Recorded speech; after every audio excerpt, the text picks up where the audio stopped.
Hi welcome back to my channel. ನಾನಿವತ್ತೊಂದು ಸಿಂಪಲ್ಲಾಗಿ ಹೆಲ್ತಿಯಾಗಿರ್ತಕ್ಕಂಥ ಕ್ಯಾರೆಟ್ ರೈಸನ್ನು ಮಾಡೋದು ತೋರಿಸ್ತಿದ್ದೀನಿ. ಅದಕ್ಕೆ ನಾನು ತೊಗೊಂಡಿರ್ತಕ್ಕಂಥ ಇಂಗ್ರೀಡಿಯೆಂಟ್ಸ್ ಏನು ಅಂತ ಹೇಳಿದ್ರೆ ಕ್ಯಾರೆಟು, ಕ್ಯಾಶ್ಯೂಸು, ಹಸಿರು ಮೆಣಸಿನ್ಕಾಯಿ, ಈರುಳ್ಳಿ ಮತ್ತು ಒಗ್ಗರಣೆಗೆ ಒಂದು ಸ್ವಲ್ಪ ಉದ್ದಿನಬೇಳೆ, ಎಣ್ಣೆ ತೊಗೊಂಡಿದ್ದೀನಿ. ಸೊ ಫಸ್ಟ್ ಹೇಗೆ ಮಾಡಬೇಕು ಅಂತ ಹೇಳಿದ್ರೆ, ಒಂದು ಬಾಣಲಿಗೆಗೆ ಎಣ್ಣೆ ಹಾಕಿ, ಎಣ್ಣೆ ಸ್ವಲ್ಪ ಕಾದ್ಮೇಲೆ ಅದಕ್ಕೊಂದು ಸ್ವಲ್ಪ ಸಾಸಿವೆ ಹಾಕಿ, ನಾನಿಲ್ಲಿ ಜೀರಿಗೆ ಯೂಸ್ ಮಾಡ್ತಾಯಿಲ್ಲ, ಬರೀ ಸಾಸಿವೆ ಮಾತ್ರ ಹಾಕ್ಕೊಳ್ತಾ ಇದ್ದೀನಿ. ಸಾಸಿವೆ ಅದೊಂದು ಸ್ವಲ್ಪ ಚಿಟಪಟ ಅಂತ ಅಂದಮೇಲೆ ಒಂದು ಸ್ವಲ್ಪ ಅದಕ್ಕೆ ಉದ್ದಿನಬೇಳೆ ಹಾಕ್ಕೊಳ್ಳಿ.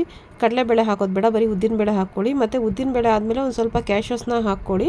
ಸೊ ಇದೆಲ್ಲ ಕಡಿಮೆ ಊರಿನಲ್ಲಿ ಸ್ವಲ್ಪ ಕೆಂಪಗಾಗೋ ತನಕ ಇದು ಮಾಡ್ಕೊಳ್ಳಿ. ಜಾಸ್ತಿ ಉರಿ ಇಟ್ಟರೆ ಕಪ್ಪಕ್ಕಾಗ್ಬಿಡುತ್ತೆ, ಕಪ್ಪಕ್ಕಾದರೆ ಚೆನ್ನಾಗಿರಲ್ಲ ಟೇಸ್ಟು. ಸೊ ಅದಕ್ಕೋಸ್ಕರ ಕಡಿಮೆ ಊರಿನಲ್ಲಿ ಅದು ಸ್ವಲ್ಪ ಬ್ರೌನ್ ಕಲರ್ ಬರೋ ತನಕ ಇದು ಮಾಡ್ಕೊಳ್ಳಿ. ಅದಾದಮೇಲೆ ಒಂದು ಸ್ವಲ್ಪ ಹಸಿರು ಮೆಣಸಿನ್ಕಾಯಿ, ಒಂದು ಸ್ವಲ್ಪ ಸಣ್ಣ ಕಟ್ ಮಾಡ್ಕೊಂಡಿರ್ತಕ್ಕಂಥ ಈರುಳ್ಳಿನ ಹಾಕ್ಕೊಂಡು, ಸೊ ಈರುಳ್ಳಿ ಸ್ವಲ್ಪ ಗೋಲ್ಡನ್ ಕಲರ್ ಬರೋ ತನಕ ಅದನ್ನು ಸ್ವಲ್ಪ ಎಣ್ಣೆಯಲ್ಲಿ ಫ್ರೈ ಮಾಡ್ಕೊಳ್ಳಿ. ಎಣ್ಣೆಲಿ ಫ್ರೈ ಮಾಡಿಕೊಂಡು ಅದಾದಮೇಲೆ ಅದಕ್ಕೆ ಸ್ವಲ್ಪ ರುಚಿಗೆ ತಕ್ಕಷ್ಟು ಉಪ್ಪು ಮತ್ತು ಅರಿಶಿಣ ಪುಡಿನ ಹಾಕ್ಕೊಂಡು ಒಂದು ಸ್ವಲ್ಪ ಜಾಸ್ತಿ ಅರಿಶಿನ ಹಾಕೋದಕ್ಕೆ ಹೋಗ್ಬಿಡಿ. ಯಾಕಂದರೆ ಕ್ಯಾರೆಟ್ ಸ್ವಲ್ಪ ಆರೆಂಜ್ ಕಲರ್ ಇರೋದ್ರೆ ಇದು ಎಲ್ಲೋ ಹಾಕಿದ್ರೆ ಅದು ಚೆನ್ನಾಗಿ ಕಾಣಿಸೋದಿಲ್ಲ, ಕಲರೇ ಒಂಥರ ಇರುತ್ತೆ. ಸೊ ತಿನ್ನೋದಕ್ಕೂ ಕೂಡ ಇಷ್ಟಪಡೋದಿಲ್ಲ ಯಾರೂ.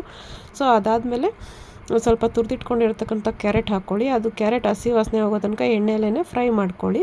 ಫ್ರೈ ಮಾಡ್ಕೊಂಡಿದ್ದಾದ್ಮೇಲೆ ಅದಕ್ಕೊಂದು ಸ್ವಲ್ಪ ಬೇಯಿಸಿಟ್ಕೊಂಡಿರ್ತಕ್ಕಂಥ ಅನ್ನ ಹಾಕ್ಬಿಟ್ಟು ಅದನ್ನೊಂದು ಸ್ವಲ್ಪ ತಿರುಗಿಸ್ಕೊಟ್ರೆ ಸೊ ರುಚಿಯಾಗಿರ್ತಕ್ಕಂಥ ಹೆಲ್ತಿಯಾಗಿರ್ತಕ್ಕಂಥ ಕ್ಯಾರೆಟ್ ರೈಸು ರೆಡಿಯಾಗಿರುತ್ತೆ. ಸೊ ಮಕ್ಕಳು ಯಾರ್ಯಾರು ತರಕಾರಿ ತಿನ್ನಲ್ಲ ಅಂತ ಹೇಳ್ಬಿಟ್ಟು ಯಾರು ಹಠ ಮಾಡ್ತಾ ಇರ್ತಾರೆ, ಮತ್ತು ಒಬ್ಬೊಬ್ರು ಕ್ಯಾರೆಟ್ ಹಾಗೆ ತಿನ್ನೋದಕ್ಕೆ ಇಷ್ಟಪಡೋದಿಲ್ಲ. ಸೊ ಅವ್ರಿಗೆ ಇಂಡೈರೆಕ್ಟಾಗಿ ನೀವು ಈ ಥರ ಮಾಡಿಕೊಟ್ರೆ ತುಂಬಾ ಟೇಸ್ಟಿಯಾಗೂ ಇರುತ್ತೆ, ಅದು ತುಂಬ ಹೆಲ್ತ್ಗೂ ಕೂಡ ತುಂಬಾ ಒಳ್ಳೆಯದು. ಸೊ ಒಂದು ಸತಿ ಟ್ರೈ ಮಾಡಿ ಹೇಗೆ ಬಂತು ಅಂತ ನನಗೆ ಹೇಳಿ. ಮತ್ತು ಯಾರ್ಯಾರು ನನ್ನ ಚಾನಲ್ನ ಫಸ್ಟ್ ಟೈಮ್ ನೋಡ್ತಾ ಇದ್ದೀರೋ ದಯವಿಟ್ಟು ಸಬ್ಸ್ಕ್ರೈಬ್ ಮಾಡಿ ಅಂತ ಹೇಳ್ತಾ ಇದ್ದೀನಿ. ತುಂಬ ಥ್ಯಾಂಕ್ಸ್ ವಿಡಿಯೋ ನೋಡಿದ್ದಕ್ಕೆ.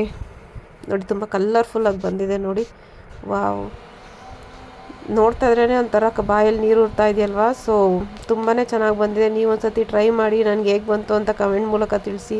ಮತ್ತು ಯಾರ್ಯಾರು ಫಸ್ಟ್ ಟೈಮ್ ನನ್ನ ಚಾನಲ್ ನೋಡ್ತಿದ್ದೀರಾ ಅವರೆಲ್ಲನೂ ಸಬ್ಸ್ಕ್ರೈಬ್ ಮಾಡಿ ಅಂತ ಹೇಳ್ತಾ ಇದ್ದೀನಿ. Thank you.